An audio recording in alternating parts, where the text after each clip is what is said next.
করেছেন তাদের প্রত্যেককে আমার সশ্রদ্ধ প্রণাম জানিয়ে আমি আমার বক্তব্য শুরু করছি।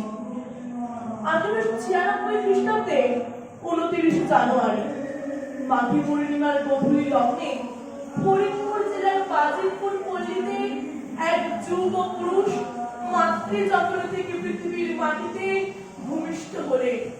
পিতার নাম বিষ্ণুচরণ, মাতা সারদা দেবী। বুধবারে জন্ম বলে সবাই তাকে নাম দিল, ডাকনাম বুধাই।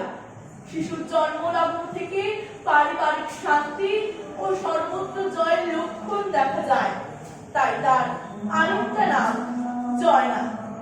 অন্নপ্রাশনের সময় নামকরণ করা হলো বিনু। আর তার সংযমময় আচার আচরণের প্রতি আকৃষ্ট হয়ে অনেকেই তাকে সাধু বলে ডাকত, কিন্তু সেই সময় সে বিনোদ নামেই বেশি পরিচিত ছিল। ছোটবেলা থেকে বিনোদ আর 5টা বালকের মতো ছিল না। পাঠশালায় যেত, পড়াশোনা করত, কিন্তু তাতে তেমন মন দিতে পারত না। হঠাৎ করে দেখা যেত সে নির্জন জায়গায় গাছের তলায় বসে ধ্যান মগ্ন। একদিন প্রধান শিক্ষককে বিনোদ বলল, ভালো লাগছে না মাস্টার মশাই, বেরিয়ে যাব, সন্ন্যাস হব, না হলে তরুণদের রক্ষা করা যাবে না, দেশকেও বাঁচানো যাবে না। ছেলেদের দুরবস্থা চোখে দেখা যায় না।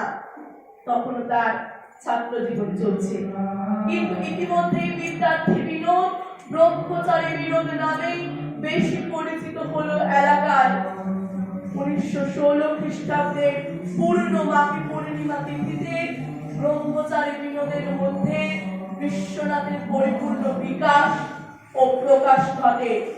সেই কালে তার অন্তরে জগতের তথা ভারতের মহাকল্যাণ সাধনের জন্য সংঘ গঠনের সংকল্প জাগে।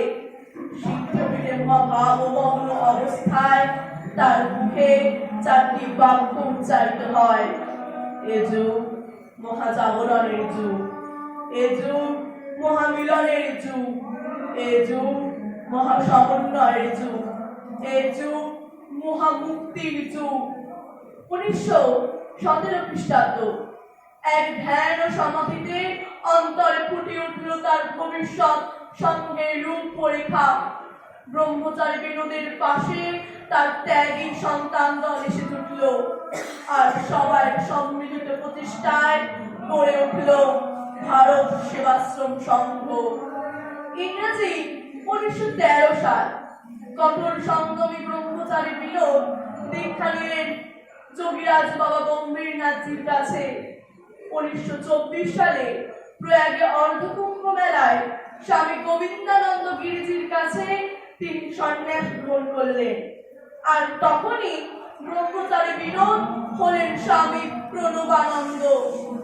জাতি ধর্ম বর্ণ নির্বিশেষে তিনি সব মানুষের কাছে জাগরিত করতে লাগলেন তার জীবনের চরম লক্ষ্য, মহাজাগরণ, মহামিলন, মহাসমন্বয় ও মহামুক্তির বাণী। কোটি কোটি সন্তানের দুঃখ দুর্দশার দারুণ ব্যথা বেদনা তার হৃদয়ে। স্নেহময়ী মায়ের মতো দরদ ভরা প্রাণ নিয়ে তিনি এসে দাঁড়ালেন তাদের শিখরে। যেখানে দুর্ভিক্ষ, যেখানে বন্যা, যেখানে মহামারী, আরো 100 রকম সহস্র সহস্র নারী পুরুষ শিশু মরণের মুখে, সেখানে ছুটে গিয়ে তারা নিল তাদের রক্ষা ও সেবা শুশ্রূষার ভার। ভারত সেবাশ্রম সংঘের মাধ্যমে স্বামী প্রণবানন্দের নেতৃত্বে তিনি বললেন, মানুষ চাই, পশু নয়। বাঙালি যুবকদের প্রতি বিশেষ আহ্বান তার। আমার এই কার্যভার হে বাঙালি যুবকগণ, তোমরা গ্রহণ করো। আমি সূচনা করেছি মাত্র, তোমরা সম্পূর্ণ করো। তিনি দেখেছিলেন ভারতবর্ষের বিভিন্ন তীর্থক্ষেত্র তাদের মৌলিক সত্তাকে বিসর্জন দিয়ে পাপের আবর্জনায় পরিণত হয়েছে। তিনি দেখেছিলেন তীর্থক্ষেত্রে যারা আসেন পুণ্যার্থী, তাদের তাদের উপর বিভিন্ন অত্যাচার নেমে আসতো। তাই তিনি ঠিক করলেন তীর্থ সংস্কারের কাজে তিনি মনোনিবেশ করবেন। যা বলা তাই কাজ। শুরু হলো তার তীর্থ সংস্কারের কাজ। হিন্দু সমাজের দুরবস্থা দেখে তিনি অস্থির হয়ে উঠেছিলেন। তিনি পরিকল্পনা করলেন হিন্দু মিলন মন্দির স্থাপন করবেন। যা ভাবলেন সেটাই করলেন।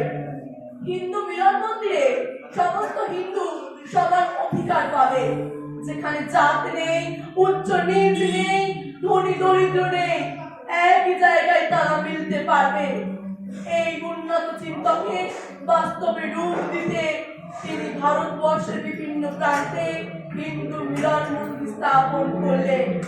তার উপনিষিত বাণী সংঘবাণী ও ব্রহ্মচর্য নামে সারা বিশ্বে বিখ্যাত। 1941 খ্রিস্টাব্দে 8ই জানুয়ারি কলকাতার প্রধান কার্যালয়ে তিনি মহাপরিনির্বাণ লাভ করলেন।